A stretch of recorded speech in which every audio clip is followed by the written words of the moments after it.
Hello बच्चों, कैसे हो आप लोग। मैं आशा करता हूं कि आप लोग बढ़िया होंगे और अपनी पढ़ाई में मस्त होंगे।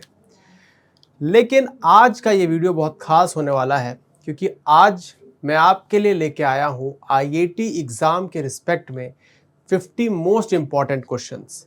ये क्वेश्चंस एग्जाम में तो नहीं पूछे जाएंगे, मैं कोई गारंटी नहीं दे सकता हूं कि ये क्वेश्चंस एग्जाम में आएंगे या नहीं आएंगे, लेकिन ये जिन टॉपिक्स से क्वेश्चंस मैंने उठाए हैं वो टॉपिक्स काफ़ी इंपॉर्टेंट हैं। तो मैं आप लोगों को ये नहीं बोलना चाहता हूं कि आप लोग इन क्वेश्चन को कर लो और काम बन गया आपका और आपके सारे क्वेश्चन सही हो जाएंगे बायो में। नहीं, मैं ये बोलना चाहता हूं कि इन टॉपिक्स को अच्छे से कवर कर लो जिनसे हम क्वेश्चन करा रहे हैं।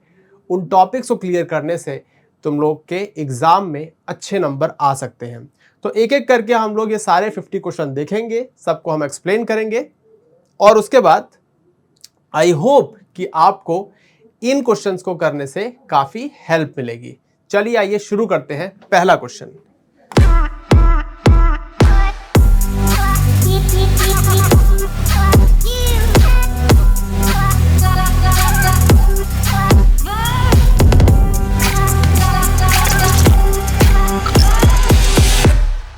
पहला क्वेश्चन हमें पता है एनिमल किंगडम से मैंने डाला है, तो ये match the following type questions है।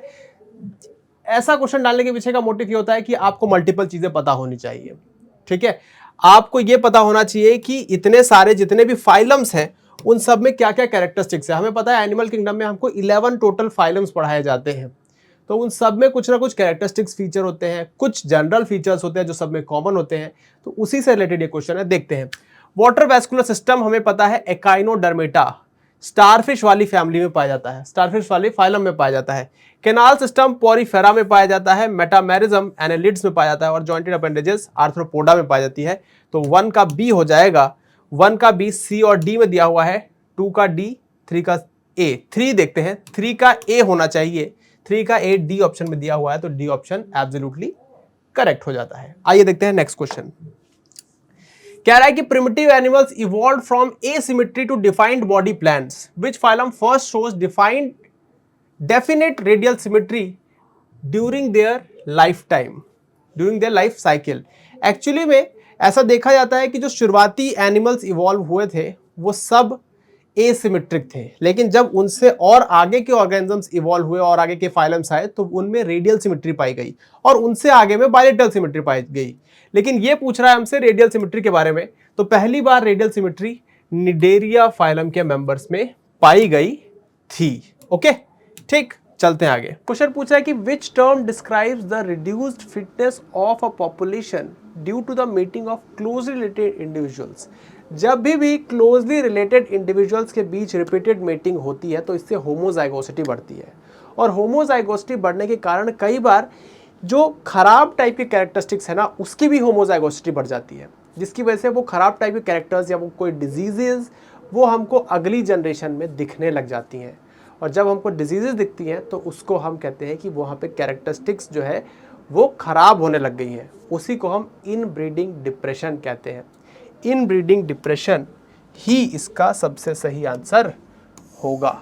ठीक है, जैसे कि कई बार ऐसा होता है कि बहुत बार जो क्लोज मीटिंग होती रहती है, जैसे हम कैटल फार्म्स में बात कर ले, क्लोज मीटिंग होती रहती है तो उसमें जो गाय होती है जो ज़्यादा दूध दे रही होती है पिछली जनरेशन तक, उसके बच्चे जो हैं उसके नेक्स्ट जनरेशन में जो गाय उनके बच्ची पैदा होती है वो कम मिल्क प्रोडक्शन करती है despite of having similar kind of gene, but क्योंकि वो रिपीटेड इनब्रीडिंग हो रही होती है इसलिए वो कम मिल्क प्रोड्यूस करने लग जाती हैं, या फिर और कोई डिसऑर्डर भी यहाँ पे दिखने लग जाते हैं जो जेनेटिकली इनहेरिट हो रहे होते हैं।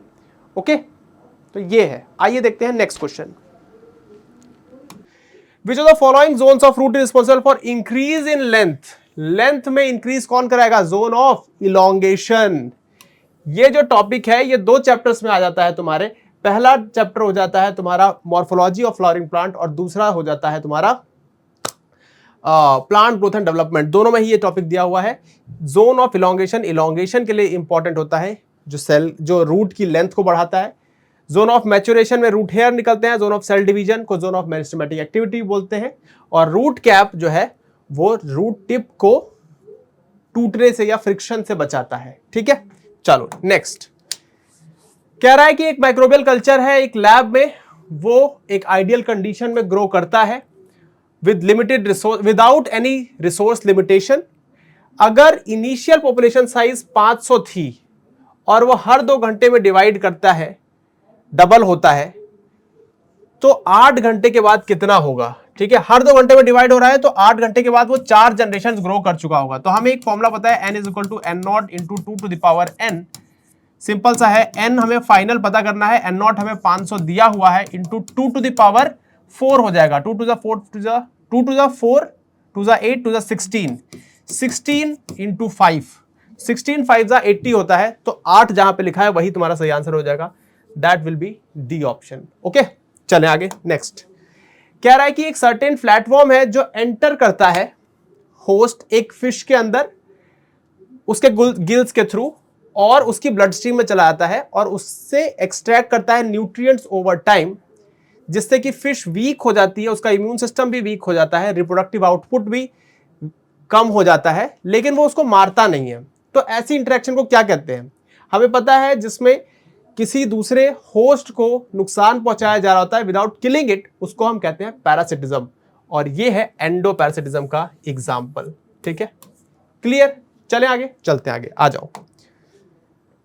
कह रहा है एक बायोडाइवर्स ट्रॉपिकल इकोसिस्टम है जिसमें 2 मैमेलियन स्पीसीज हैं जो कि सेम टाइप ऑफ रिसोर्स को कंज्यूम करती हैं। ठीक है, तो species number 1, species number 2 same resource पे ये फीड कर रही है, आर रिसोर्स है। ठीक है, अब सेवरल डिकेड्स तक ये सब चलता रहता है, तो उससे होता क्या है कि एक पॉपुलेशन कम हो जाती है, significantly decreases due to slightly slower digestive rates affecting its foraging success. With what ecological principle does this exemplify? हमें पता है जब कोई कंपटीशन हो रहा होता है, जब कोई 2 स्पीसीज सेम रिसोर्स पे फीड कर रहे होते हैं, तो उससे 2 ही आउटपुट हो सकते हैं, या तो उससे होगा कंपिटिटिव एक्सक्लूजन जिसमें एक कम हो जाएगा दूसरा बढ़ जाएगा, या फिर होगा कोएग्जिस्टेंस जिसमें दोनों एक साथ रहने लग जाएंगे। तो यहां पे कोएग्जिस्टेंस तो हो नहीं रहा है, यहां तो एक का रिसोर्स का कंजम्पशन का रेट कम हो गया है, यानी कि ये एक्सक्लूड होते जा रहे हैं, यानी कि ये एग्जांपल हो रहा है कॉम्पिटिटिव एक्सक्लूजन का। क्लियर? चले आगे, आ जाओ। ये देखो प्लांट किंगडम से, प्लांट फिजियोलॉजी से रिलेटेड बहुत अच्छा क्वेश्चन है। ठीक है, या मैं बोलूं बहुत इंपॉर्टेंट टॉपिक है। फोटोसिंथेसिस और रेस्पिरेशन 2 बहुत इंपॉर्टेंट टॉपिक हो जाते हैं किसी भी एग्जाम के लिए। देखिए, फोटोसिस्टम 1 जो है उसको P700 भी कहते हैं, फोटोसिस्टम 2 जो है वो P680 कहते हैं, क्योंकि ये 680 नैनोमीटर की लाइट एब्जॉर्ब करता है और ये 700 नैनोमीटर की लाइट एब्जॉर्ब करता है। C3 प्लांट का जो पहला प्रोडक्ट होता है वो होता है फॉस्फोग्लिसरिक एसिड, वो होता है फॉस्फोग्लिसरिक एसिड। और C4 प्लांट का पहला प्रोडक्ट होता है ऑक्सैलो एसिटिक एसिड, ये 4 कार्बन का होता है, ये 3 कार्बन का होता है। तो इस हिसाब से अगर तुम लोग मैच कराओ तो क्या आंसर सही बनेगा?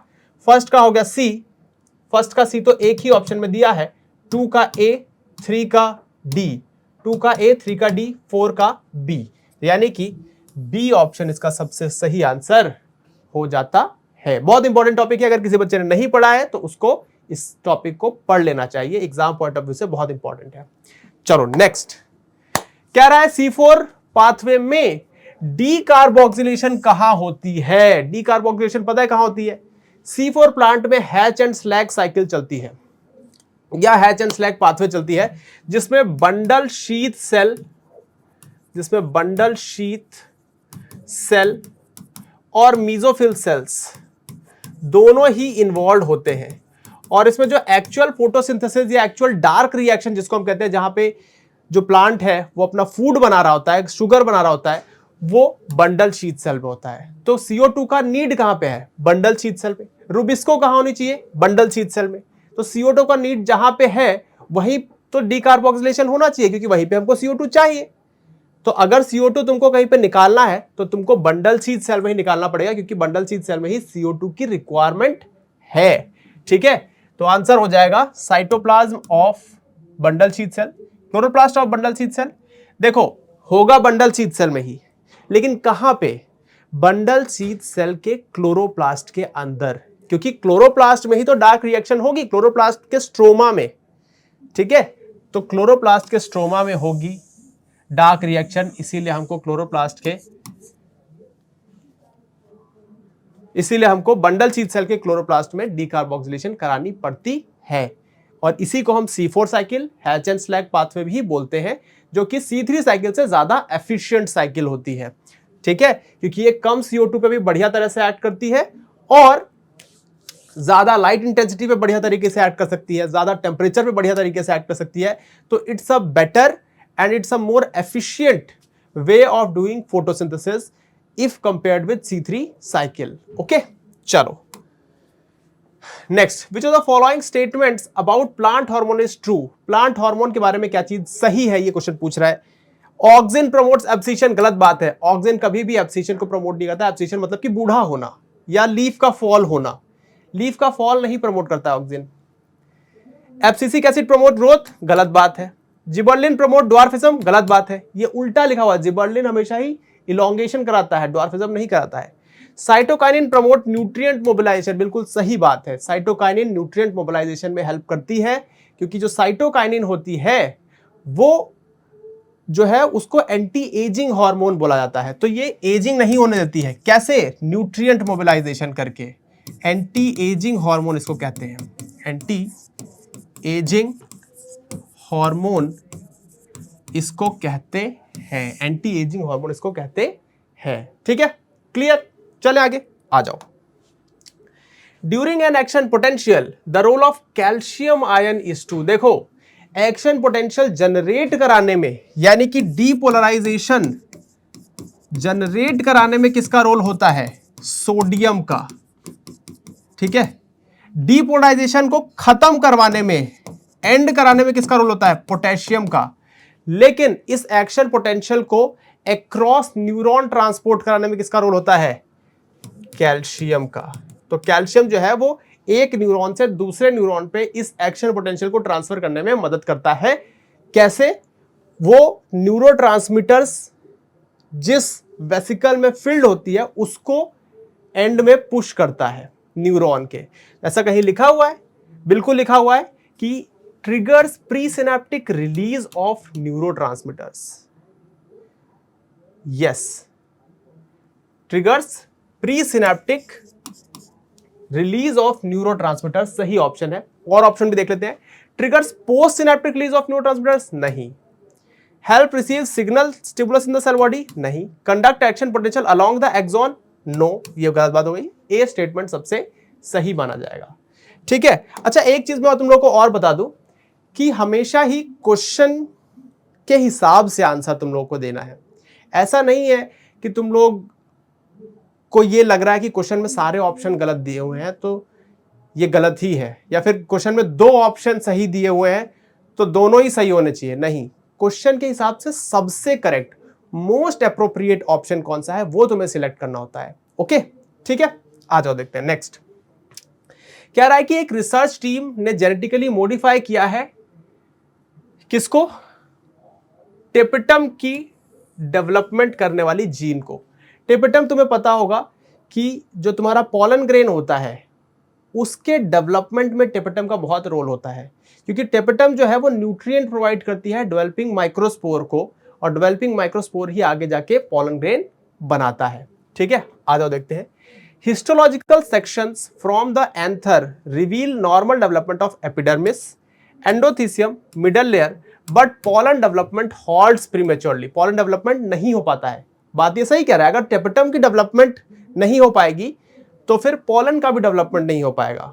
ठीक है, additionally the anther does not dehisce properly at maturity. Which of the following best explains the observed outcomes in terms of microsporangium structure and function. इसमें से जो भी ऑप्शन, बहुत बड़ा क्वेश्चन ये है, लेकिन इसमें से जो भी ऑप्शन टेपिटम की मैच्योरिटी ना होने और उससे माइक्रोस्पोर की मैच्योरिटी ना हो पाने को लिंक कर रही है, वही इसका सही आंसर होगा, क्योंकि माइक्रोस्पोर यानी कि पॉलन ग्रेन को न्यूट्रिएंट्स प्रोवाइड करता है टेपिटम। देखिए आइए देखते हैं। पहला ऑप्शन कह रहा है कि tapetum is essential only for providing enzyme required for endothecium thickening. बात गलत है। Tapetum secretes sporopollenin precursors and nutritive substances. Its absence disrupts exine formation and nutrition, leading to pollen abortion and failure in anther dehiscence. सही बात है, बिल्कुल सही बात है। न्यूट्रिएंट्स का रोल आ गया, एक्साइन स्पोरोपोलिन का रोल आ गया, बात यहीं पे फंस जाती है। अब तुम पूछोगे कि भैया स्पोरोपोलिन क्या होती है? देखो, पॉलन ग्रेन की बाहरी लेयर होती है एक्साइन, वो स्पोरोपोलिन की बनी होती है, ठीक है। तो sporopollenin is important for the development of the outer layer of pollen grain, और अंदर की लेयर पॉलन ग्रेन की इंटाइन कहलाती है, जो कि सेल्यूलोज और पैक्टिन की बनी हुई होती है, ठीक है। ये पॉइंट भी याद रख लेना। ओके, आ जाओ नेक्स्ट। कह रहा है कि 8 nucleate stage of female gametophyte. Female gametophyte याद है किसको बोलते हैं? फीमेल गैमेटोफाइट बोलते हैं एम्ब्रॉयस सैक को। एम्ब्रॉयस सैक को फीमेल गैमेटोफाइट बोलते हैं। इन मोस्ट एंजियोस्पर्म में वो 8 न्यूक्लिएट स्टेज में होती है, बात सही है, ठीक है। 7 celled 8 nucleate stage of embryonic sac, which is female gametophyte, is the characteristic feature of all angiosperms. ठीक है? Which of the following accurately describes the arrangement and functional roles of the nuclei and cells involved in fertilization? बोल रहा है कि embryonic sac में जितने भी cells हैं उससे related कौन सा statement सही है वो बताना है। आओ देखते हैं। The 8 nucleate structure consists of 8 independent cells. Each capable of participating in fertilization? No, गलत। फर्टिलाइजेशन सिर्फ 2 ही सेल्स का होता है, एक पोलर न्यूक्लियाई का और एक एग का, ठीक। The 8 nuclei are distributed into 7 cells, बात सही है। With the egg cell, 2 synergids and central cell containing 5 nuclei which contribute to fertilization, ये भी बात गलत हो गई है, ठीक है। The egg cell and the 2 synergids are at the micropylar end, ये सही है, ये सही है। While the 5 other nuclei are randomly distributed in embryo sac, गलत। The 8 nucleate stage includes 7 cells with the central cell containing 2 polar nuclei that will fuse with the sperm to form the endosperm after fertilization. यही इसका सबसे सही answer है। D option is the most correct option. मैं तुम लोग को एक हल्का सा आइडिया देता हूं। ऐसा होता है एम्ब्रियो सैक, इसको कहते हैं माइक्रोपाइलर एंड, क्योंकि यहां पे एक पोर होता है जिसको माइक्रोपाइल बोलते हैं, ये माइक्रोपाइलर एंड, और इस एंड को बोलते हैं चलेजल एंड। इस चलेजल एंड पे 3 सेल्स प्रेजेंट होते हैं जिनको हम एंटीपोडल बोलते हैं। यहां बीच में 2 न्यूक्लियाई होते हैं जिनको यहां पे पोलर न्यूक्लियाई बोला गया है, ये रहा, और यहां पे 2 सेल्स होते हैं जिनको सिनर्गिड्स कहा जाता है, और इनके ऊपर एक एग होता है, ठीक है। तो यहां पे 2 स्पर्म फर्टिलाइज करते हैं या फ्यूज करते हैं 2 अलग अलग स्ट्रक्चर से। एक स्पर्म जो है वो इस पोलर न्यूक्लियाई से फ्यूज करता है और एक इस एग से फ्यूज करता है, तो यहां पे 2 फर्टिलाइजेशन होती है। इसीलिए हमेशा ही एंजियोस्पर्म में डबल फर्टिलाइजेशन का कॉन्सेप्ट आता है, समझे। चले आगे आ जाओ। नेक्स्ट कह रहा है कि एक स्टेराइल फीमेल है जिसमें रूडिमेंट्री ओवरीज है, वो शॉर्ट स्टेचर है, वेब्ड नेक है, ब्रॉड चेस्ट है, और उसका जो क्रोमोसोमल पैटर्न है वो ऐसा है 44 + X0, मतलब 45 टोटल क्रोमोसोम्स हैं। ये किस disorder, genetic disorder, chromosomal disorder का केस होता है? ये टर्नर सिंड्रोम का केस होता है हमेशा ही, ठीक है। तो इसमें टर्नर सिंड्रोम इसका आंसर होगा। ऐसी फीमेल जिसमें एक एक्स क्रोमोसोम कम हो जाए वो टर्नर सिंड्रोम अंडरगो करती है। डाउन सिंड्रोम में 21st क्रोमोसोम एक एक्स्ट्रा चला जाता है, ठीक है। तो इसमें टोटल 47 क्रोमोसोम्स होते हैं, trisomy of 21st chromosome. Klinefelter syndrome में हमेशा ही एक और एक्स क्रोमोसोम चला जाता है, मतलब यहाँ पे 44 + XXY वाला केस होता है। और पटाउ सिंड्रोम हमारे सिलेबस में है नहीं, बट फिर भी मैं बता देता हूं, आई थिंक कि यहाँ पे 13th क्रोमोसोम की ट्राइसोमी होती है। जैसे यहाँ 21st क्रोमोसोम एक एक्स्ट्रा आता है, वैसे यहाँ पे 13 क्रोमोसोम एक एक्स्ट्रा आ जाता है, ओके, ठीक। Answer should be C, that is Turner's syndrome. आ जाओ नेक्स्ट। कह रहा है कि एक पर्सन है जिसमें AB पॉजिटिव ब्लड ग्रुप है, वो एक दूसरे पर्सन को मैरी करता है जिसका B पॉजिटिव ब्लड ग्रुप है। तो AB पॉजिटिव है ये और ये B पॉजिटिव है, ठीक। अब वो कह रहा है कि इनके चिल्ड्रन में कौन कौन सा ब्लड ग्रुप हो सकता है। तो हमें पता है कि ये IA IB कैरी कर रहा होगा, और यहां पे पॉसिबिलिटी है IB IO की और IB IB की। इन दोनों में से कोई भी जीनोटाइप इसमें हो सकता है, ठीक है। हम इस वाले से चलेंगे क्योंकि इसमें ज्यादा पॉसिबिलिटी बन जाएगी। हो सकता है ये A इस B के साथ कंबाइन कर जाए तो AB बन जाए, हो सकता है ये B इस B के साथ कंबाइन कर जाए तो B बन जाए, हो सकता है ये ए इस ओ के साथ कर जाए तो ए ब्लड ग्रुप भी बन सकता है। ठीक है, यही 3 पॉसिबिलिटीज हैं। इनमें से कौन सी पॉसिबिलिटी इसको सेटिस्फाई कर रही है वो तुमको बताना है। बताओ। ए ओ नहीं हो सकता है, बी ओ नहीं हो सकता है, ए बी ओ नहीं हो सकता है, ओ ब्लड ग्रुप तो हो ही नहीं सकता है। तो होगा क्या, ए और ए बी, और इसमें अगर बी भी लिखा होता ना वो भी सही आंसर होता। ठीक, क्लियर।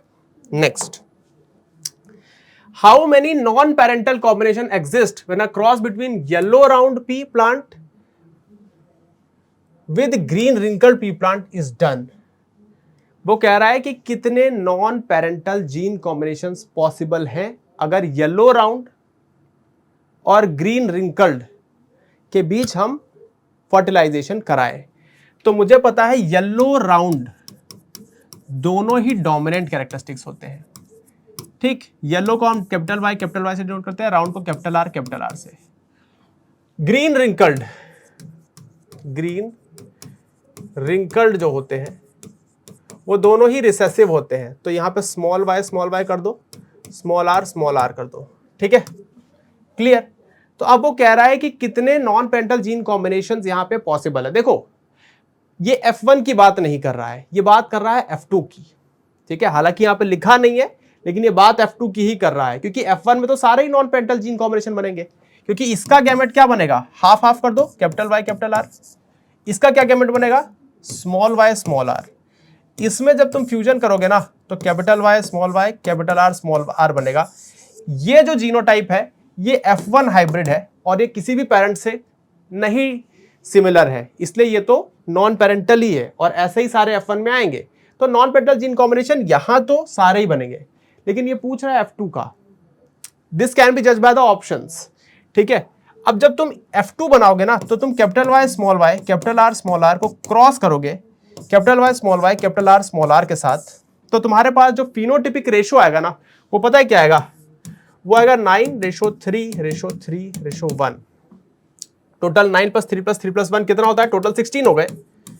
16 में से ये 9 और ये 1 जो है वो हमेशा ही तुम्हें पेरेंटल कॉम्बिनेशन देंगे।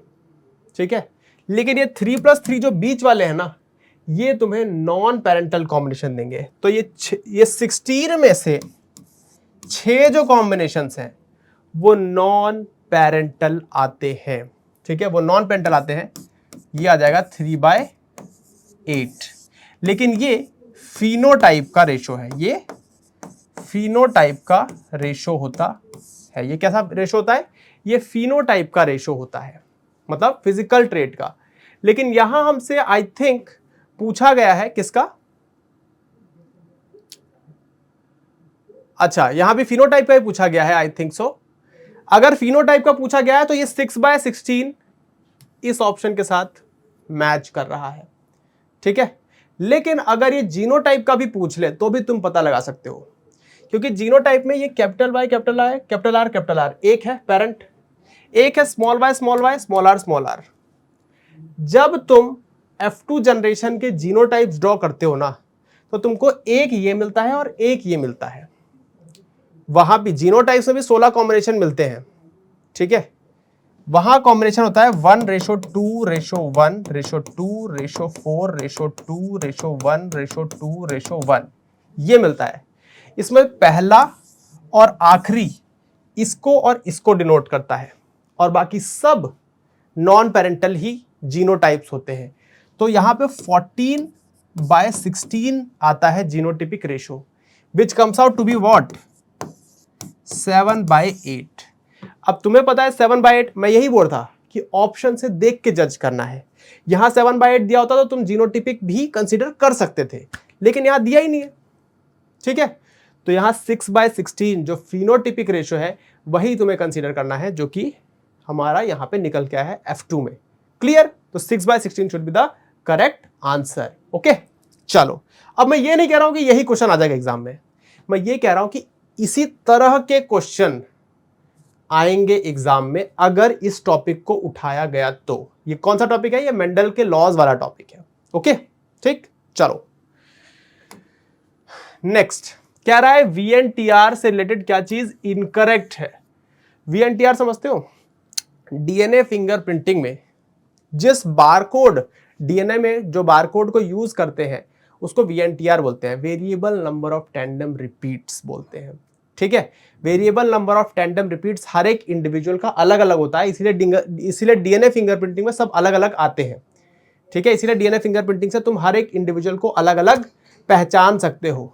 ठीक, क्या चीज इनकरेक्ट है डीएनए फिंगरप्रिंटिंग के रिलेटेड? अगर तुम पहला ऑप्शन देखो कि VNTR are located in the non coding region of genes, बात सही है, हमसे इनकरेक्ट पूछा है। VNTR are identical in all individuals, गलत बात है। VNTR किसी भी इंडिविजुअल में आइडेंटिकल नहीं होता है एक्सेप्ट मोनोजाइगोटिक ट्विंस। तो ये ही आंसर हो जाएगा तुम्हारा, आगे के ऑप्शन देखने की तुमको जरूरत ही नहीं है। समझे? VNTR सभी इंडिविजुअल्स का अलग अलग होता है एक्सेप्ट मोनोजाइगोटिक ट्विंस। ठीक, क्लियर? चलो भाई next, which of the following is an incorrect statement in case of sex determination is Honey बीज।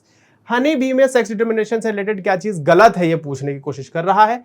आ जाओ, the sex determination in honey bee is based on the number of set of chromosome, बोल सकते हैं, सही है भाई, क्योंकि इसमें जो मेल्स होते हैं यानी कि ड्रोन्स होते हैं हनी बी के, वो हैप्लॉइड होते हैं और क्वीन और वर्कर भी डिप्लॉयड होती है, तो सेट ऑफ क्रोमोसोम पे तो काम हो रहा है।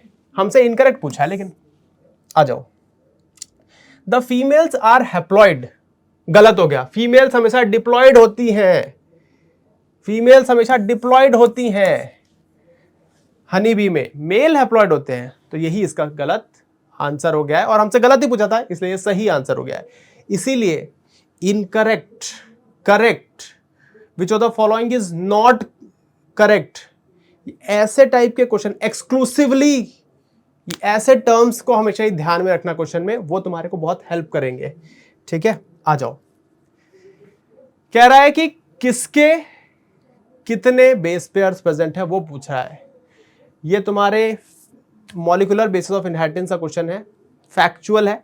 तुम्हारे मॉलिक्यूलर बेसिस ऑफ इनहेरिटेंस में पहले या दूसरे पेज पे ही ये डेटा दिया हुआ है, उसी से रिलेटेड ये क्वेश्चन है। जैसे मैं बोलूं बैक्टीरियोफाज 5x174 सबसे छोटा है, इसको तुम बिना याद किए भी अच्छे से टिक लगा सकते हो। पता है कैसे भाई? सबसे छोटा जीनोम किसका होगा? वायरस का, वो सबसे छोटा है, तो सबसे छोटा इसमें से टिक कर दो, ये है सबसे छोटा। उससे बड़ा किसका होगा? उससे बड़ा किसका हो सकता है? उससे बड़ा इसका हो सकता है, बैक्टीरियोफाज लैम्डा का, तो इसका 48,502 कर दो। इस चीज ई कोलाई का उससे बड़ा हो सकता है, तो 4.6 × 10⁻⁹ इसका टिक कर दो। और ह्यूमन जीनोम का तुम्हें पता ही है 6.6 × 10⁻9, इसको टिक कर दो। बस यही तुम्हारा आंसर हो जाएगा। तो छोटे से बड़ा टिक कर दो, बात खत्म है। तो देखते हैं, डी का हो गया 2, डी का 2 तो ए और बी में ही दिया है। अच्छा, ये भी एक पॉइंट होता है, ट्रिक होती है। अब क्योंकि टाइम पढ़ने का तो ज्यादातर जा चुका है, 10 दिन बचे हुए हैं, ट्रिक्स अब काम आती हैं। इसीलिए मैं क्लास में हर बच्चे को बोलता हूं कि भाई ट्रिक्स जो है ना वो लास्ट दिन में देखना, ठीक है? और ट्रिक्स तुम्हें करते करते क्वेश्चन और समझते समझते टॉपिक अपने आप ही आने लग जाती हैं, बट स्टिल ऑप्शन से भी कई बार तुम लोग आंसर निकाल सकते हो। जैसे डी का 2 अगर तुम्हें पता है तो सी डी तो ऐसा ही तुमने कैंसिल कर दिया। अब देखो सी का 1 दिया हुआ है तो इसको तुम्हें देखना नहीं है। बी का देखो, बी का भी देखो, ए का देखो, ए का 4, ए का 3 दिया हुआ है। ए का एक्चुअली में है 4, ए का एक्चुअली में है 4, ठीक है? तो ए का 4 किस में दिया हुआ है देख लो, ए का 4 दिया हुआ है ए ऑप्शन में। बस यही इसका करेक्ट आंसर हो जाएगा। ठीक, क्लियर? चलते हैं आगे, आ जाओ। कह रहा है कि प्रमोटर और टर्मिनेटर सीक्वेंस जो है एक जीन का, वो लोकेटेड होता है towards which of the following. हमें पता है हमेशा ही जो जीन होती है या फिर जो सिस्ट्रॉन होती है उसको कोडिंग स्ट्रैंड के रिस्पेक्ट में देखना चाहिए, और कोडिंग स्ट्रैंड के रिस्पेक्ट में इसमें देखा हुआ है और इसमें देखा हुआ है। ठीक, तो प्रमोटर पता है कहां होता है? वो कोडिंग स्ट्रैंड के 5 प्राइम रीजन पे होता है और टेम्पलेट के 3 प्राइम पे होता है, लेकिन कोडिंग के 5 प्राइम पे होता है। तो 5 prime and 3 prime end of the coding strand, A option इसका सही हो जाएगा, क्योंकि प्रमोटर कोडिंग स्ट्रैंड के 5 प्राइम एंड पे होता है और टर्मिनेटर कोडिंग स्ट्रैंड के 3 प्राइम एंड पे होता है। ठीक है, A option is the correct answer. अच्छा, अगर मैं इसको बना के दिखाऊं तो ये ऐसे बनता है। ये प्रमोटर है, यहां स्ट्रक्चरल जीन होती है, ये टर्मिनेट होता है, ये 3 प्राइम, ये 5 प्राइम, ये 5 प्राइम, ये 3 प्राइम, ये टेम्पलेट स्टैंड है, ये टेम्पलेट स्टैंड है, और ये कोडिंग स्ट्रैंड कहलाता है। तो प्रमोटर कहां है? 5 prime end of coding strand. Terminator कहां है? 3 prime end of coding strand. ठीक, चलते हैं आगे, आ जाओ। Suppose there is a population of, देखो Hardy-Weinberg equilibrium, one of the very important topic with respect to IIT and NEET also. कह रहा है कि एक पॉपुलेशन है 1000 लोगों की, जिसमें से जीनोटाइप कैपिटल ए जो है वो 270 लोगों में है। हेट्रोजाइगस कैपिटल ए स्मॉल ए 590 लोगों में है, 590, और स्मॉल ए 140 लोगों में है। ठीक है, अब ये कह रहा है given the condition in the island it is necessary to know the frequency of dominant and recessive genes from the given data calculate the frequency of allele capital A in the population. Capital A की allele frequency तुम्हें बतानी है। अब इसमें यह नहीं बोला हुआ है कि ये पॉपुलेशन हार्डी-वीनबर्ग इक्विलिब्रियम में है, ऐसा कहीं पे नहीं बोला है। अगर बोला होता तब तुम p² plus 2pq plus q² is equal to 1 या फिर p plus q is equal to 1 ये वाला फॉर्मूला अपना सकते थे, जब इसमें क्या दिया होता कि ये जो पॉपुलेशन है ये हार्डी-वीनबर्ग इक्विलिब्रियम फॉलो कर रही है, लेकिन ऐसा नहीं दिया है। तो तुम लोग इसको और सिंपल तरह से कैलकुलेट कर सकते हो। भाई इस एलील की फ्रीक्वेंसी पूछी है ना, तुमको एलील की फ्रीक्वेंसी तो निकालनी आती होगी, इजी होती है। टोटल 1000 लोग हैं, तो टोटल एलील कितनी हो जाएंगी? इसकी डबल, 1000 की डबल। देख लो ना, ये जीनोटाइप है, एक जीनोटाइप में 2 एलील है, तो 1000 लोगों में कितनी हो जाएंगी? डबल, 2000। तो टोटल एलील कितनी हो जाएंगी? 2000। उसमें से तुम्हें अगर फ्रीक्वेंसी निकाले तो तुमको टोटल कैपिटल ए पता होना चाहिए। कैपिटल ए 270 है, यानी कि 2a 270 है, तो a के कितना हो जाएगा? इसको 2 से इंटू कर दो, 270 इंटू 2। ठीक, और एक कैपिटल ए यहां भी है, तो 590 लोगों में और है। ठीक है, तो ये कितना हो जाएगा? 200 400 470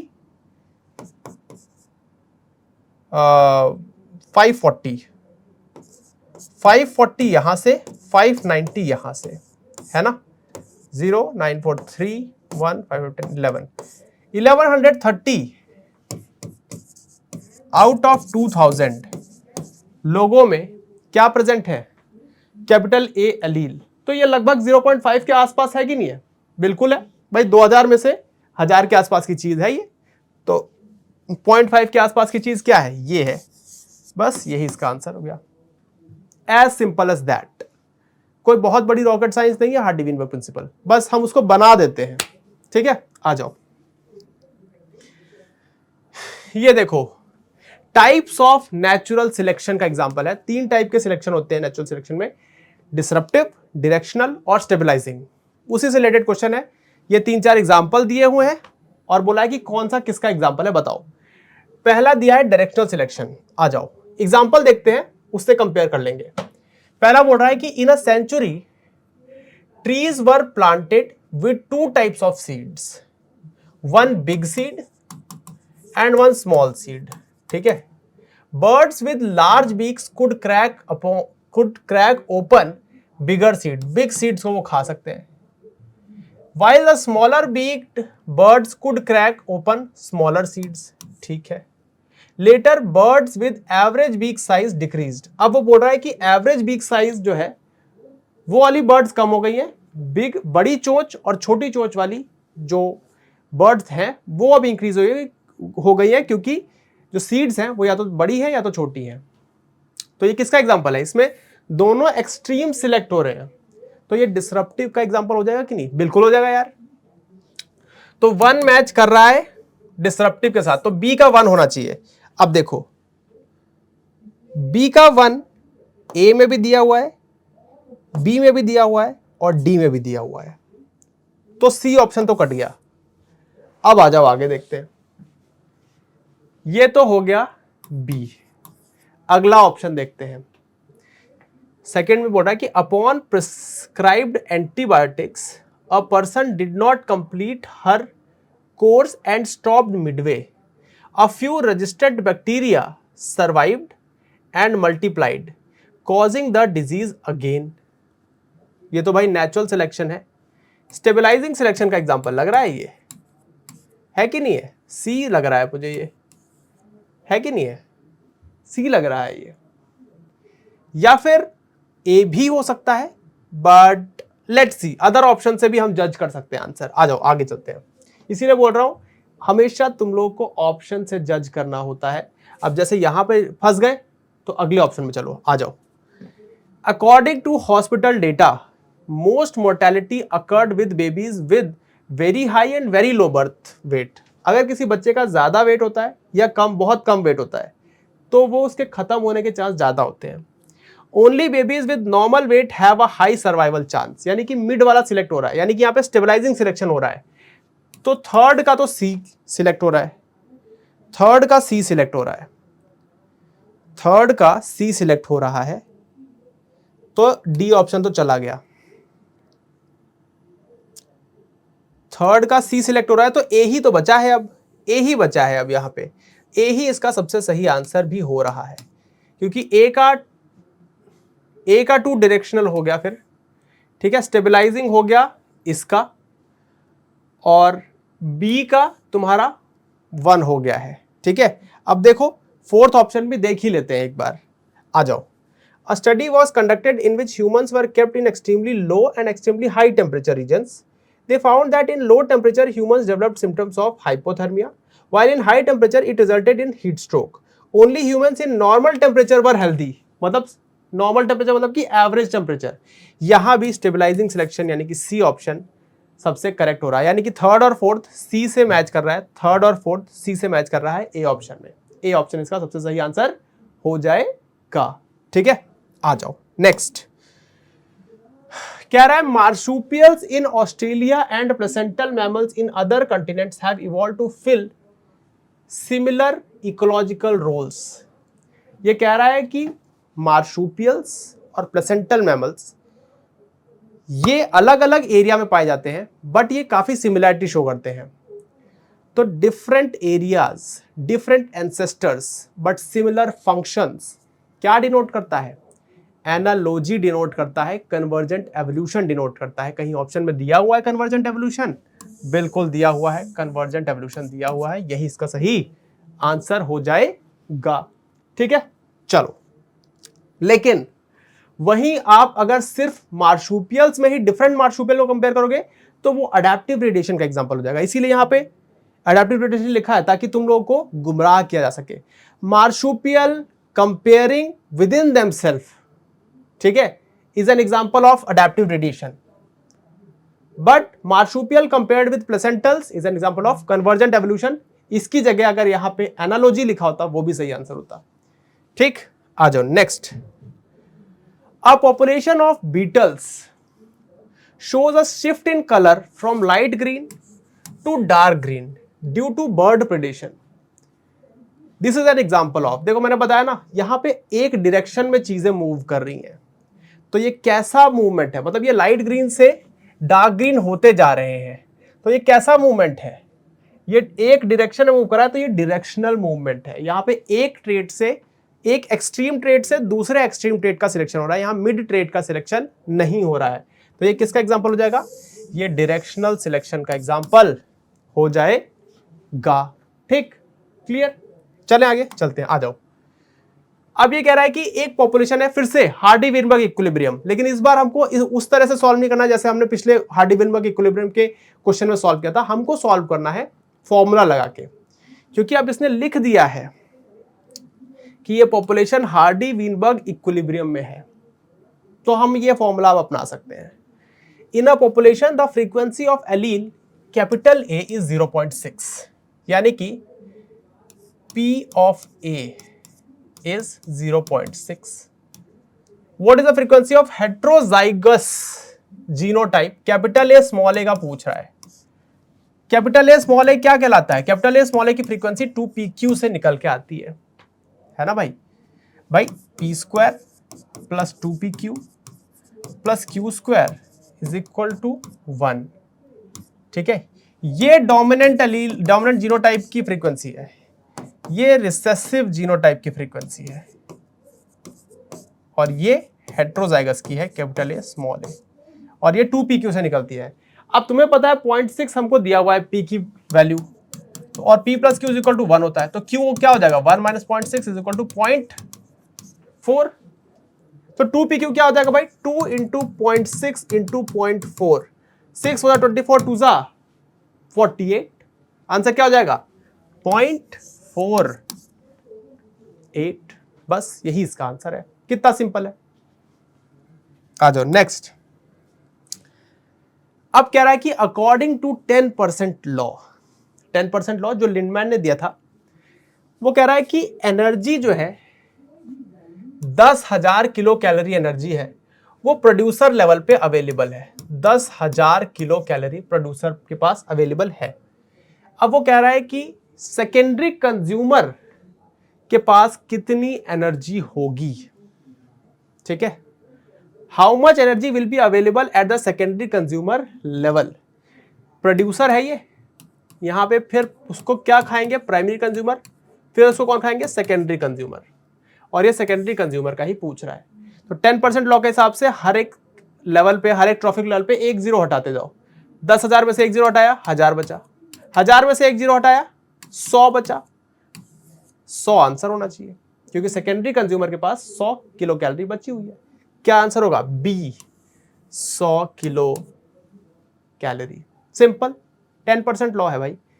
10% लॉ ये कहता है कि हर एक ट्रॉफिक लेवल से जब ऊपर जाओगे तो ऊपर वाले को 10% कम ही एनर्जी मिलेगी as compare to the lower trophic level. ठीक है, नेक्स्ट बायोडाइवर्सिटी से रिलेटेड क्वेश्चन है। कह रहा है which of the following is not part of the evil quartet that leads to biodiversity loss. Evil quartet में 4 चीजें आती हैं: habitat loss and fragmentation, over exploitation, alien species invasion and co extinction. इसके अलावा कुछ भी लिखा है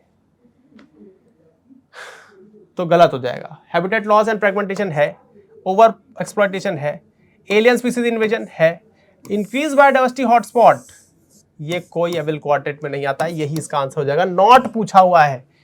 ठीक है, D. Next, in a population experiencing logistic growth the growth rate is highest when the population sizes. Logistic growth में growth rate सबसे हाईएस्ट तभी होता है जब वो कैरिंग कैपेसिटी का हाफ रीच कर चुका होता है।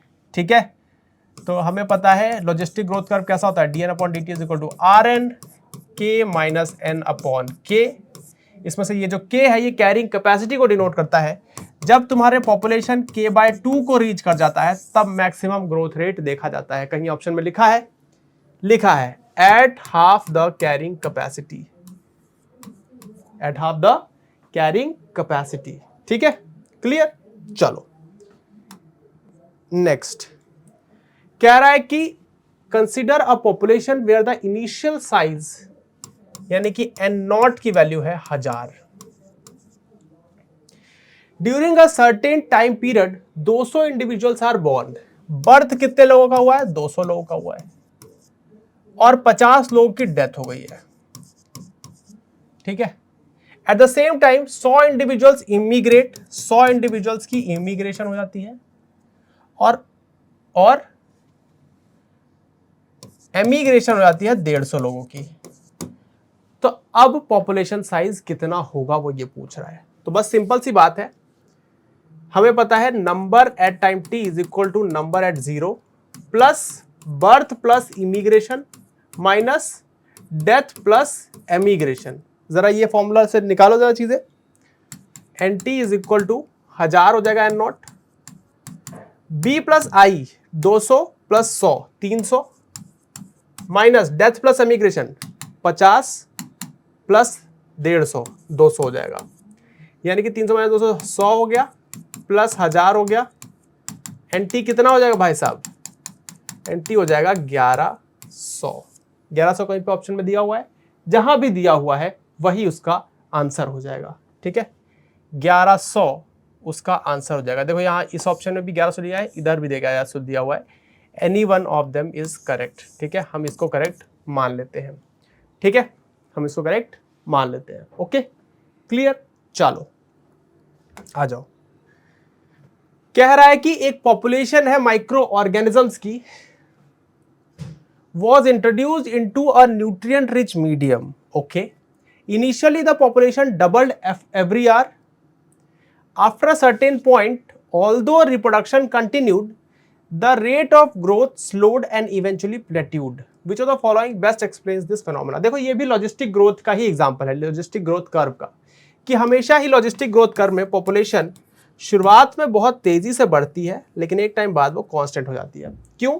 क्योंकि रिसोर्स यहाँ पे लिमिटेड है, और जहां भी रिसोर्स लिमिटेड होते हैं वहां शुरुआत में तो ग्रोथ होती है, क्योंकि शुरुआत में तो रिसोर्सेज होंगे, लेकिन जब ज्यादा लोग पैदा हो जाएंगे ना तो वो सारे रिसोर्सेज खत्म कर जाएंगे, खा जाएंगे उसको, जिसकी वजह से रिसोर्स कम हो गए, फूड कम हो गया और ग्रोथ रुक गई, स्टैग्नेंट हो गई, प्लेट्यू हो गई। ऐसा कोई ऑप्शन है जहां पे रिसोर्स की कमी के बारे में बताया गया है? यस, सी ऑप्शन में बताया गया है। Resource limitation caused the population to stabilize after initial rapid growth. C option, ठीक है, करेक्ट है सी ऑप्शन। ठीक, चले आगे, चलते आगे, आ जाओ। Which mechanism of acquired immunity involves the production of antibodies? Antibodies किस टाइप की इम्यूनिटी में बनाई जाती हैं? एंटीबॉडी को हमारे पास दो टाइप की इम्यूनिटी होती है, एक सेल मेडिएटेड इम्यूनिटी, एक humoral immunity. Cell mediated immunity help करती है एंटीबॉडी प्रोडक्शन में, लेकिन ह्यूमोरल इम्यूनिटी एंटीबॉडी बनाती है। ह्यूमोरल इम्यूनिटी एंटीबॉडी बनाती है, इसको हम बी सेल मेडिएटेड भी बोलते हैं, या बी लिम्फोसाइट मेडिएटेड भी बोलते हैं। बी लिम्फोसाइट से ह्यूमोरल इम्यूनिटी और टी लिम्फोसाइट से सेल मेडिएटेड इम्यूनिटी आती है। समझे? क्लियर इतनी बात? ये टॉपिक, ये क्वेश्चन बहुत सिंपल है, लेकिन ये टॉपिक बहुत इंपॉर्टेंट है। तो इससे रिलेटेड जितनी भी बातें हैं सब तुमको पता होनी चाहिए कि सेल मेडिएटेड इम्यूनिटी क्या होती है, ह्यूमोरल क्या होती है, इनेट इम्यूनिटी क्या होती है, पैसिव इम्यूनिटी क्या होती है, एक्टिव इम्यूनिटी क्या होती है, वैक्सीनेशन क्या होती है। अब जैसे एक क्वेश्चन पूछ सकता है वो कि सेल मेडिएटेड इम्यूनिटी जो है उसकी वजह से क्या होता है, ऑर्गन ट्रांसप्लांटेशन में जो रिजेक्शन होता है ग्राफ्ट का, सेल मेडिएटेड इम्यूनिटी के कारण होता है।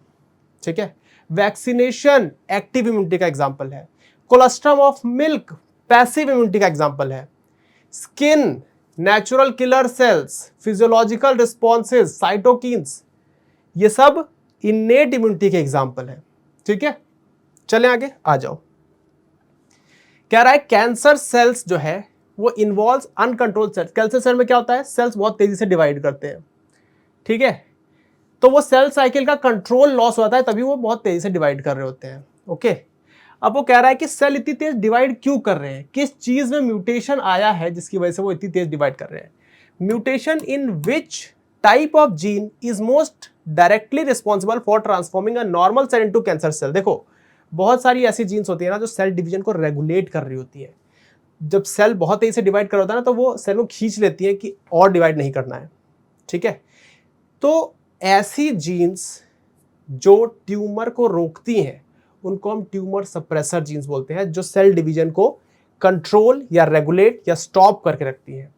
तो ऐसी जीन को हम ट्यूमर सप्रेसर जीन्स कहते हैं, और उन्हीं में म्यूटेशन होने के कारण ट्यूमर हो सकता है। ठीक है, अच्छा, इसमें लॉस ऑफ फंक्शन म्यूटेशन होता है, इसका mutation loss of function mutation होता है। ठीक है, तब ट्यूमर आता है। लेकिन एक और जीन होती है जिसको हम कहते हैं प्रोटोऑन्कोजीन, उसमें गेन ऑफ फंक्शन म्यूटेशन होता है, तब ट्यूमर आता है। ठीक है, ये भी याद रखना। ओके, ठीक, आ जाओ आगे, next. Vaccination provides protection by training the immune system to recognize and combat pathogens.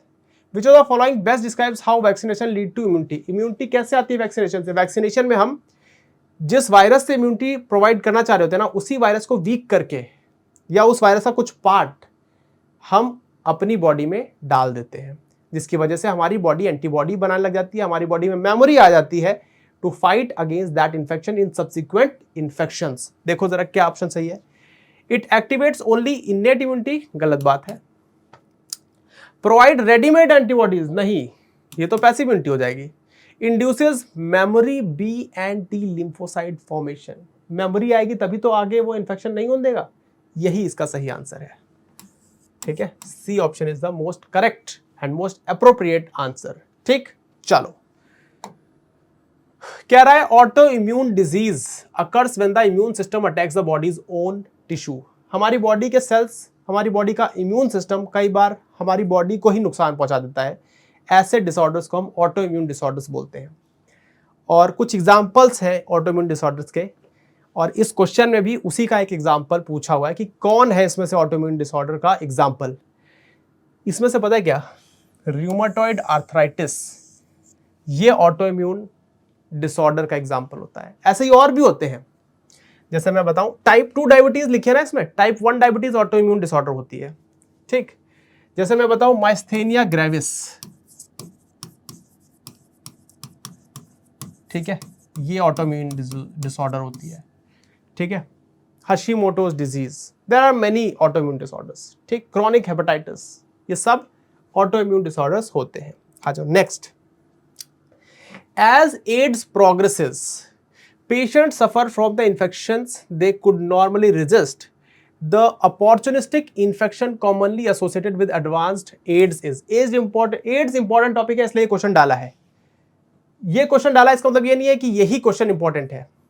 Ads पूरा इंपॉर्टेंट है। एड्स वायरस HIV होता है, रेट्रोवायरस होता है, सिंगल स्ट्रैंडेड RNA होता है, हमारी बॉडी के मैक्रोफेजेस में घुसता है, helper T cells, helper T lymphocyte में घुस जाता है। सारी बातें याद रखनी है। ठीक है, लेकिन जो अपॉर्चुनिस्टिक डिजीज एड्स के केस में होने लग जाती है वो होती है ट्यूबरक्यूलोसिस। ठीक है, टीबी बहुत जल्दी हो जाती है एड्स के पेशेंट्स को। और टीबी कौन सी चीज से होती है, बैक्टीरिया से होती है, माइकोबैक्टीरियम ट्यूबरक्यूलोसिस से होती है। ओके, आ जाओ नेक्स्ट। ये बोला है कि मैच द फॉलोइंग, बायोटेक्नोलॉजी का क्वेश्चन है। ओरिजिन ऑफ रेप्लिकेशन क्या होता है? Origin of replication, origin of replication होती है वो साइट जहां से रेप्लिकेशन शुरू होती है। ठीक है, कहीं लिखा है recognition site on the vector for the commonly used restriction enzyme to link the alien DNA। नहीं। Helps in identifying and eliminating non transformant and selectively permitting the growth of transformant, ये तो सिलेक्टेबल मार्कर होते हैं।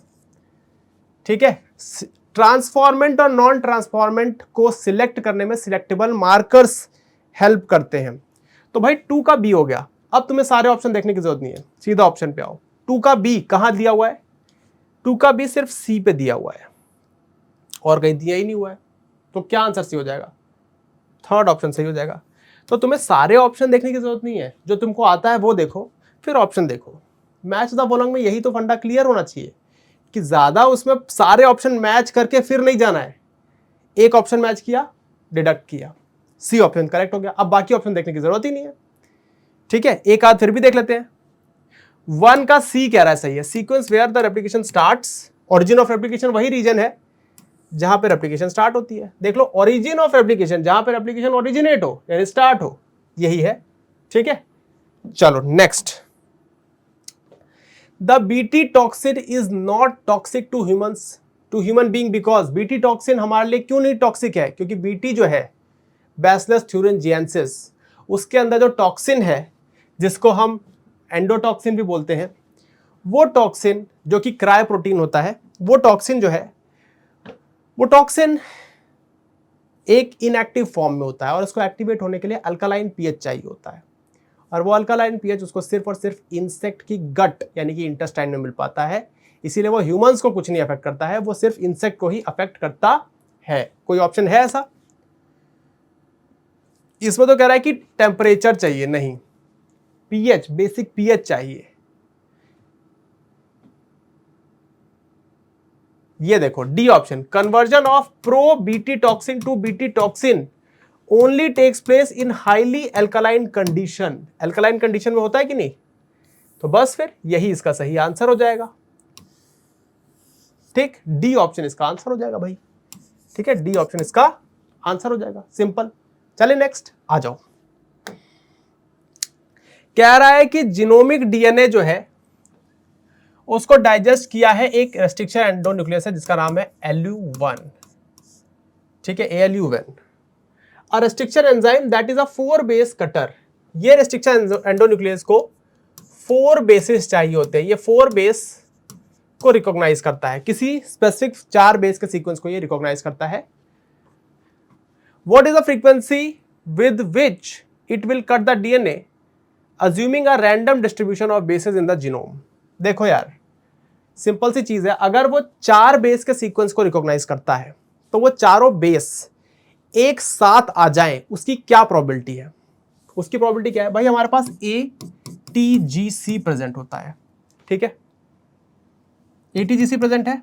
अब मान लो ये ATGC को ही cut करता है, तो ATGC आए, इसकी क्या प्रोबेबिलिटी है भाई? A भी तो आ सकता है, G भी तो आ सकता है, या TT भी तो आ सकता है, या ATTT भी तो आ सकता है। तो 4 बेस है तो 4 तो कुछ भी आ सकते हैं, लेकिन इसके आने की प्रोबेबिलिटी क्या है भाई? इसके आने की प्रोबेबिलिटी पता है क्या है? 4⁴। ये है इसकी प्रोबेबिलिटी। टोटल 256 कैसे होंगे? 4 4 16 4 64 4 264 256 आई थिंक सो। तो 4 4 16 4 64 4 256। ठीक है, तो ऐसे 4 बेस के 256 केसेस बनेंगे, जिसमें से एक ये है जिसपे ये कट करता है। तो ये हर 256 बेस के बाद कट कर सकता है एक बार, वही इसका आंसर होगा। ठीक है, क्लियर? क्लियर है भाई? ठीक, ये है इसका सीक्वेंस। ओके, चले आगे आ जाओ। अच्छा, अब अगर ये 6 बेस पेयर को कट करता होता तो बस फिर तुम्हारा को इस 4⁴ को चेंज करना पड़ता। ठीक है, तो ये जितने बेसिस पे कट कर रहा है उसको उस हिसाब से चेंज करना पड़ेगा। ओके भाई, ठीक, चलो तो देखते हैं ये क्वेश्चन। इस क्वेश्चन में पूछ रहा है कि विच of the following properties is helpful for selecting transformants from non transformant colonies of bacteria. हमें पता है कि ट्रांसफॉर्मेंट्स और नॉन ट्रांसफॉर्मेंट को सिलेक्ट करने में सिलेक्टेबल मार्कर्स हेल्प करते हैं, जो कि 2 प्रकार के होते हैं। मेनली जो तुम्हारे सिलेबस में 2 प्रकार के हैं, एक एंटीबायोटिक रेजिस्टेंस और दूसरा हमारा क्रोमोजेनिक सबस्ट्रेट, जो कि लैगजेट जीन यानी कि बीटा गैलेक्टोसाइडेज जीन को सिंथेसाइज करने वाली जीन पे बेस्ड होता है। ठीक है, तो ऑप्शन से जज करते हैं। Presence of more than 1 recognition site in the vector DNA, गलत। एक से ज्यादा रिकॉग्निशन साइट होगी तो सिलेक्शन में और दिक्कत आती है, ये तो गलत हो गया। Insertion of alien DNA into vector DNA leads to insertional activation of the marker, no, insertional activation नहीं, इंसर्शनल इनएक्टिवेशन होता है मार्कर का। ठीक है, the antibiotic resistance genes gets inactivated due to the insertion of alien DNA, ये इसका सबसे सही ऑप्शन है। तो सी इसका सबसे सही आंसर होगा। ठीक है, चलो भाई, कह रहा है कि which one of these DNA molecules will have the highest melting point temperature। Melting point मतलब कि वो टेम्परेचर जिसमें आधा डीएनए, तुम्हारे जितने भी डीएनए उसमें से आधे डीएनए पूरी तरह से डबल स्टैंडर्ड से सिंगल स्टैंडर्ड हो जाए, वो होता है मेल्टिंग टेम्परेचर। तो वो मेल्टिंग टेम्परेचर उसका कम होगा जो आसानी से टूट जाए, और उसका ज्यादा होगा जो मुश्किल से टूटे। मुश्किल से कौन टूटेगा? जिसमें ज्यादा बॉन्ड होंगे। हमें पता है ए और टी के बीच हमेशा 2 बॉन्ड होते हैं, और जी और सी के बीच हमेशा 3 बॉन्ड होते हैं। तो जिसमें जीसी कंटेंट ज्यादा होगा उसमें 3 बॉन्ड होंगे। एटी जिसमें होगा उसमें 2 बॉन्ड होंगे। तो जिसमें जीसी ज्यादा उसको तोड़ना मुश्किल, यानी कि उसका उतना ही ज्यादा मेल्टिंग टेम्परेचर। यही इसका आंसर होगा। किसमें सबसे ज्यादा जीसी है? ये देखो, डी में सबसे ज्यादा जीसी है। इसमें तो एटी है ही नहीं, इसमें तो सारे ही जीसी हैं, इसीलिए यही इसका मेल्टिंग टेम्परेचर ही सबसे ज्यादा होगा। बाकियों का भी होगा लेकिन इससे कम होगा। सबसे कम इसमें पता है किसका होगा? इसका कम होगा सबसे, क्योंकि इसमें सारे 80 हैं, सब में 2 बॉन्ड बने बस। ठीक, क्लियर? आ जाओ, ये देखो, ये तुम्हारा PYQ है एक्चुअली में, जानबूझ के ये डाला गया यहाँ पे क्योंकि अच्छा क्वेश्चन था। PCR कह रहा है पॉलीमरेज चेन रिएक्शन यूज किया गया है to amplify the gene of interest. कह रहा है 30 साइकिल के बाद 1 बिलियन कॉपी बनती है। जब साइकिल 30 रन कर जाती है PCR की तो 10⁹ DNA बन जाते हैं। ठीक है, तो वो बोल रहा है कि जब 20 साइकिल चली थी तब कितने DNA थे, तब कितने DNA बन चुके थे, वो पता लगाना है। तो तुम्हें इनिशियल DNA पता होगा तो तुम कितनी भी साइकिल के बाद का पता लगा सकते हो। तो इनिशियल पता लगा लो, n = n0 × 2⁻n। ठीक है, तुमको इनिशियल पता लगाना है। ये n तुम्हें बता दिया 30 साइकिल के बाद कितना, 10⁹ 10⁹ है n0 अपॉन 2⁻30 2⁻30। तो 30 साइकिल के बाद इतने 10⁹ बेस बने थे, तो इनिशियल कितना होगा, इतना। ठीक, तुमको इनिशियल नंबर पता चल चुका है। अब तुमसे पूछा है कि 20 साइकिल के बाद कितने बने थे, बस इसको n0 में पुट कर दो। n after 20 cycles will be equal to n0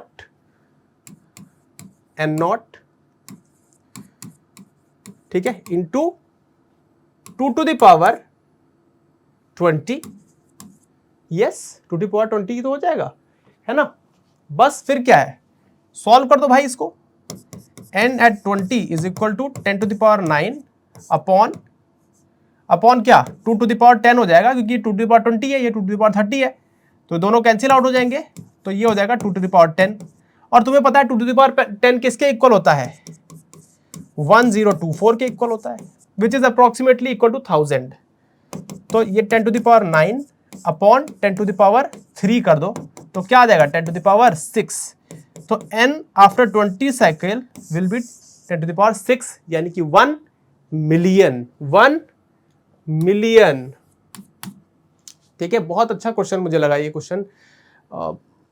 IIT में पूछा गया पिछले साल, इस साल अब नहीं पूछा जाएगा वो मुझे पता है, लेकिन फिर भी ये क्वेश्चन मैं सॉल्व करा रहा हूं क्योंकि ये अच्छा क्वेश्चन है और अच्छे क्वेश्चन सॉल्व करने से ही आपका दिमाग डेवलप होता है। ठीक, और PCR भी एक इंपॉर्टेंट टॉपिक है। नेक्स्ट कह रहा है क्लेमाइडोमोनास और क्लोरेला, जिनको पहले एल्गी में पुट किया जाता था, एल्गी में क्लासिफाई किया जाता था, उनको हम पास में ले आए हैं और उनको हम किस किंगडम में रखते हैं। देखो, ये जो क्लेमाइडोमोनास और क्लोरेला है ना, ये सिंगल सेल्ड है। अगर ये मल्टी सेलुलर होते तो इसको हम एल्गी या प्लांट में ही रखते, लेकिन ये है सिंगल सेल्ड। इसीलिए अगर हम RH विटेकर की 5 किंगडम क्लासिफिकेशन के हिसाब से जाएं तो ये है यूनिसेलुलर यूकैरियोट, और हर यूनिसेलुलर यूकैरियोट ऑर्गेनिज्म को हम प्रोटिस्टा में प्लेस करते हैं। किस में प्लेस करते हैं, प्रोटिस्टा में प्लेस करते हैं। तो प्रोटिस्टा इसका सही आंसर हो जाएगा। ठीक है, आ जाओ नेक्स्ट। कह रहा है once the perfect stage of this fungus, मतलब कोई भी fungus are discovered, they are often moved to the other classes of fungi. This statement is true for which of the following class of fungi? देखो, fungi में एक ऐसी fungi होती है जिसमें सिर्फ और सिर्फ एसेक्सुअल रिप्रोडक्शन पाई जाती है, सेक्सुअल रिप्रोडक्शन पाई ही नहीं जाती है। लेकिन अगर उसके किसी मेंबर में कभी सेक्सुअल रिप्रोडक्शन डेवलप हो गई तो उसको उस ग्रुप से उठा के किसी और ग्रुप में डाल दिया जाता है, और वो ग्रुप पता है क्या है, वो है ड्यूट्रोमाइसीट्स। ड्यूट्रोमाइसीट्स के सभी मेंबर्स में सिर्फ और सिर्फ एक्सक्लूसिवली एसेक्सुअल रिप्रोडक्शन पाई जाती है, एसेक्सुअल रिप्रोडक्शन पाई जाती है। सेक्सुअल रिप्रोडक्शन वहां पे कभी भी नहीं पाई जाती है। ठीक है, सेक्सुअल रिप्रोडक्शन वहां पे कभी भी नहीं पाई जाती है। अगर उसमें सेक्सुअल रिप्रोडक्शन आएगी तो उसको ड्यूट्रोमाइसीट से उठा के इनमें से किसी में प्लेस कर दिया जाएगा। ठीक है, क्लियर। चलो भाई आगे चलते हैं। क्वेश्चन कह रहा है भाई, फिर से बायोलॉजिकल क्लासिफिकेशन चैप्टर का ही क्वेश्चन है कि मिक्सोट्रॉफिक न्यूट्रिशन किसमें होता है। मिक्सोट्रॉफिक मतलब कि ऑटोट्रॉफिक भी है और हेटरोट्रॉफिक भी है। ऐसा एक ही बंदा है, वो है यूग्लेना। रेड टाइड कौन कॉज करता है, डाइनोफ्लैजेलेट का एक member Gonyaulax. Free RNA without protein code कौन होता है, वायरॉइड होता है। ऑब्लिगेट एनारोब मिथेनोजेंस होते हैं। देख लो भाई क्या मैच हो रहा है, देख लो यार, पी का 3 मैच हो रहा है, पी का 3 तो एक ही ऑप्शन दिया हुआ है, यही आज का आंसर हो जाएगा, बाकी भी यहां पे मैच हो जाएंगे। ठीक है, क्लियर। चले आगे आ जाओ। कह रहा है कि इनकरेक्ट स्टेटमेंट बताना है, प्लांट किंगडम का क्वेश्चन है। In bryophytes the dominant phase is gametophyte. ठीक है भाई, एकदम सही बात है, हमसे तो इनकरेक्ट पूछ रहा है ना। In pteridophyte dominant phase is gametophyte, ये इनकरेक्ट हो गया भाई। टेरिडोफाइट में डोमिनेंट फेज स्पोरोफाइट होती है, भले ही ये हैप्लोडिप्लॉन्टिक है, लेकिन फिर भी इसमें जो डोमिनेंट फेज है वो स्पोरोफाइट होने लग जाती है, ना कि गैमेटोफाइट। और देख लेते हैं दूसरे option, both bryophytes and pteridophytes are of haplodiplontic life cycle, बात सही है। Some algae show a haplodiplontic life cycle, ये भी बात सही है। वैसे तो एल्गी हैप्लॉन्टिक है, लेकिन कुछ बार या कुछ एल्गी हैप्लोडिप्लॉन्टिक होती है और कुछ एल्गी डिप्लॉन्टिक भी होती है। ठीक है, तो बी स्टेटमेंट जो है वो सबसे इनकरेक्ट है, और हमसे इनकरेक्ट पूछा गया है, इसलिए वही आंसर भी हो जाती है। आ जाओ next. What is the phenomenon of chromosome doubling during cell division? ठीक है, chromosome doubling by what means is it induced and in which phase? देखो, क्रोमोसोम जब डबल या ट्रिपल या 4 गुना 5 गुना हो जाता है ना, उसको हम पॉलीप्लॉइडी कहते हैं। तो पॉलीप्लॉइडी इसमें लिखा है, पॉलीप्लॉइडी इसमें लिखा है। बी और डी में से कुछ ऑप्शन हो सकता है, क्योंकि पहले में तो पॉलीटेनिक लिखा है, विच इज रॉन्ग। पॉलीडिप्सिया, ये भी रॉन्ग हो गया, तो ए और डी तो गया, ए और सी तो गया, बी और डी बचा। पॉलीप्लॉइडी, पॉलीप्लॉइडी किससे इंड्यूस होती है? एक ड्रग से इंड्यूस होती है जिसका नाम होता है कोल्चिसिन। तो बी और डी में से कोल्चिसिन कहाँ है? डी में है, तो बी भी गया, तो सब ऑप्शन गए, बस डी ऑप्शन सही हो जाता है। आपके पास सफिशिएंट नॉलेज अगर है तो एग्जाम में आपको ज्यादा मेहनत करने की जरूरत नहीं पड़ेगी, ऐसे ही सॉल्व हो जाएंगे क्वेश्चंस डिड्यूस कर करके। ठीक है, लेकिन ये तभी आएगा जब आप एकदम अपने माइंड में क्लियर हो रखे हो, आपको सब कुछ आता है और आपको सब कुछ अप्लाई करना आता है। ठीक है, आ जाओ next. How does colchicine inhibit the cell cycle? Colchicine कैसे सेल साइकिल को इनहिबिट करता है? कोल्चिसिन पता है कैसे इनहिबिट करता है? कोल्चिसिन एक्चुअली में स्पिंडल फाइबर फॉर्मेशन में दिक्कत क्रिएट करता है, जिसकी वजह से क्रोमोसोम्स जो है वो क्रोमैटिड में टूट नहीं पाते हैं और वो ऑपोजिट पोल पे मूव नहीं कर पाते हैं। कहीं पर स्पिंडल फाइबर टाइप की चीज लिखी हुई है? स्पिंडल फाइबर टाइप की चीज पहले ऑप्शन में नहीं है। Interrupts in the formation of spindle fibre, यहां बी ऑप्शन में दी हुई है, बी ऑप्शन हो जाएगा इसका आंसर। ठीक है, सिंपल। सेल डिवीजन चैप्टर से ये दोनों ही क्वेश्चन, पिछला वाला भी और ये वाला भी पूछा गया है, दोनों में ही बहुत इंपॉर्टेंट है ये क्वेश्चंस। ये क्वेश्चन तो नहीं, ये चैप्टर, मतलब ये क्वेश्चन भी इंपॉर्टेंट है, पर ये चैप्टर और भी ज्यादा इंपॉर्टेंट है। ठीक है, इसमें मियोसिस 1, प्रोफेज 1 बहुत इंपॉर्टेंट है। Match the human cell type और stages to the number of chromatids, कितने क्रोमैटिड्स किसमें प्रेजेंट होंगे? देखो भाई, G1 फेज में हैप्लॉइड क्रोमैटिड्स प्रेजेंट होते हैं, तो G1 फेज जो ओवम है वो हैप्लॉइड है। ठीक, स्पर्मेटोगोनिया ये डिप्लॉइड होता है भाई साहब। प्री रेप्लिकेशन तो इसमें 46 हो जाएगा, G1 फेज में 46 हो जाएगा, G2 फेज में 92 हो जाएगा, बस यही मैच है। क्योंकि भाई G1 फेज जो है उसके बाद S आता है, उसके बाद G2 आता है, फिर M आता है। G1 में 46 क्रोमोसोम, 46 क्रोमैटिड, S के बाद, S और उसके बाद 92 क्रोमैटिड्स हो जाते हैं। M में भी 92 क्रोमैटिड्स ही रहते हैं जब तक तुम्हारा सेल में साइटोकाइनेसिस नहीं हो जाता है। ठीक है, देख लो भाई क्या मैच कर रहा है, A का 2 मैच कर रहा है, A का 2, तो D तो गया ऑप्शन।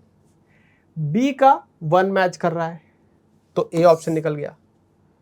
C का अगेन 1 मैच कर रहा है और D का 3 मैच कर रहा है, बस B ऑप्शन इसका सबसे सही आंसर हो गया। B ही इसका सबसे सही आंसर है।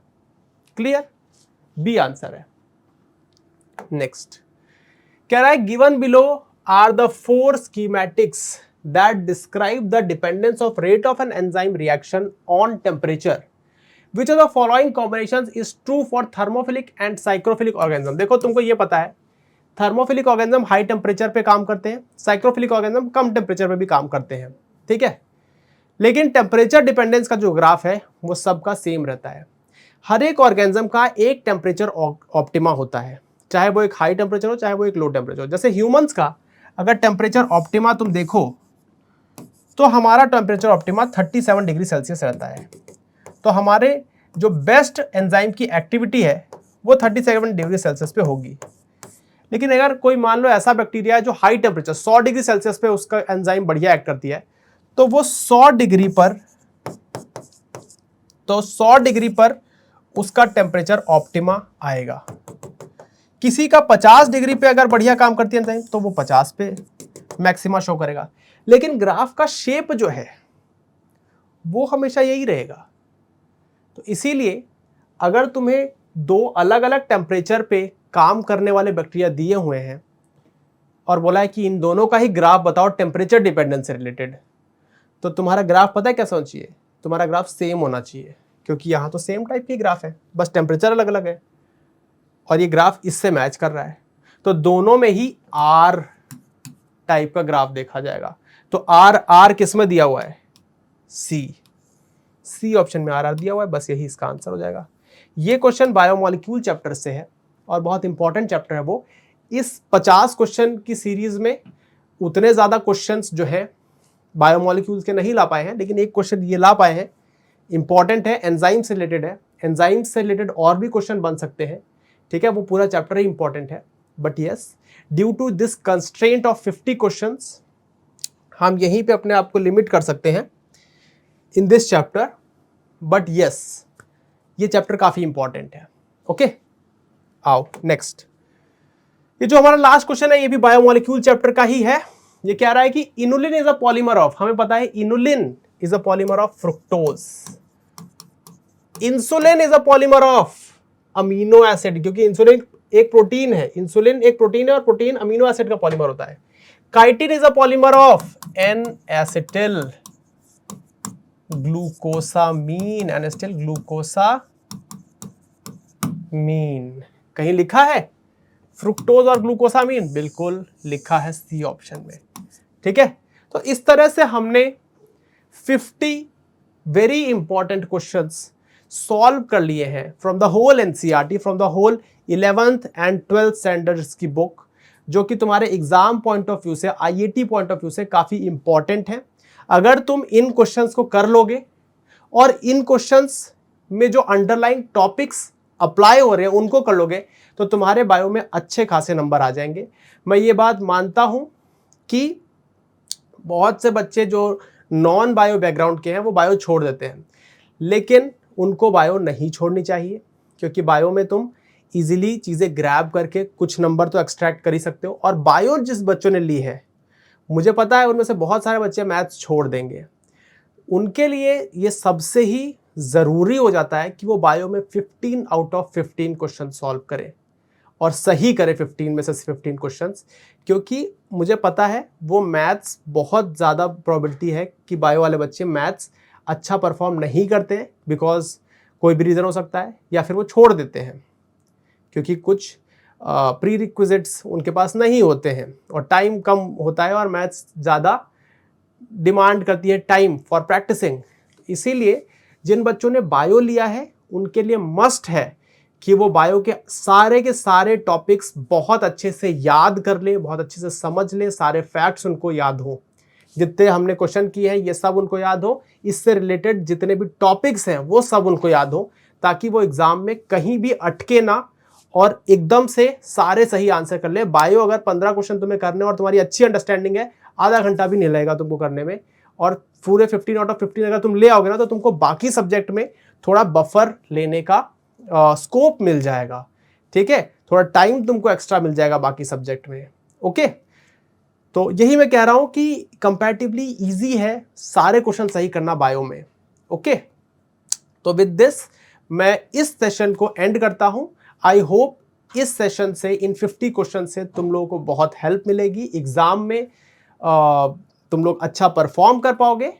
बट यस, अगेन मैं एक बात बोल रहा हूं कि हार्डवर्क का कोई सब्स्टिट्यूट नहीं है। हार्डवर्क करते रहो, कंसिस्टेंट रहो अपनी प्रिपरेशन के साथ साथ, और बाकी चीज़ें भगवान पे छोड़ दो। सब कुछ अच्छा ही होगा अगर तुमने अपनी जो प्रिपरेशन है वो ऑनेस्टी के साथ की है। ओके, ठीक है। तो till then keep studying and will meet you in the next session. Okay, bye bye.